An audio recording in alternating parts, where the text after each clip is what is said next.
ప్రభుత్వ ఆసుపత్రిలో కాంట్రాక్ట్ పద్ధతిలో డాక్టర్ పోస్టుల భర్తీకి దరఖాస్తులు ఆహ్వానిస్తున్నట్లు కామారెడ్డి జిల్లా ఆసుపత్రుల పర్యవేక్షకురాలు డాక్టర్ విజయలక్ష్మి తెలిపారు.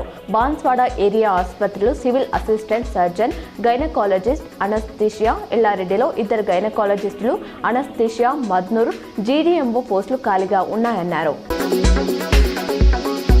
దమ్ముంటే పట్టుకోండి అని పోలీసులకు సవాల్ విసిరిన ఐబొమ్మ నిర్వాహకుడు రవి ఇప్పుడు జైల్లో ఉన్నాడని హైదరాబాద్ సిపి సంజనార్ అన్నారు. తన వద్ద 5 కోట్ల మంది డేటా ఉందని, దమ్ముంటే పట్టుకోవాలని రవి ఛాలెంజ్ చేశాడు. ప్రభుత్వం తలుచుకుంటే ఏమైందో మీరు చూశారు. నేరస్తులు ఎక్కడ ఉన్నా హైదరాబాద్ పోలీసులు వదలరు. తోపు మాటలు చెప్పిన వాడు జైల్లో ఉన్నాడని తెలిపారు.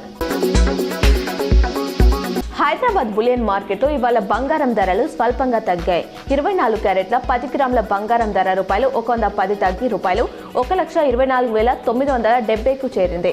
అలాగే 22 క్యారెట్ల 10 గ్రాముల గోల్డ్ రేటు ₹100 పతనమై ₹1,14,550 పలుకుతుంది.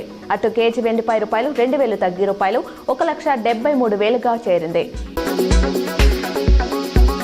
విద్యార్థులను నమ్మించి వచించడంలో కాంగ్రెస్, బీఆర్ఎస్ 2 పార్టీలు దొందే అని నిజామాబాద్ అర్బన్ ఎమ్మెల్యే ధన్పాల్ సూర్యనారాయణ గుప్తా ఎద్దేవా చేశారు.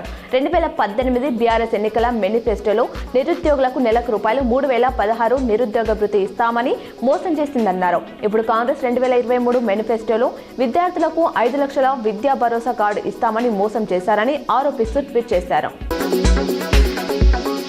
సౌదీ అరేబియాలో ఘోర రోడ్డు ప్రమాదం జరిగింది. మక్కాలో ప్రార్థనలు ముగించుకొని మదీనాకు వెళ్తున్న బస్సు డీజిల్ ట్యాంకర్ను ఢీకొట్టింది. దీంతో మంటలు చెలరేగి 42 మంది యాత్రికులు సజీవ దహనమయ్యారు.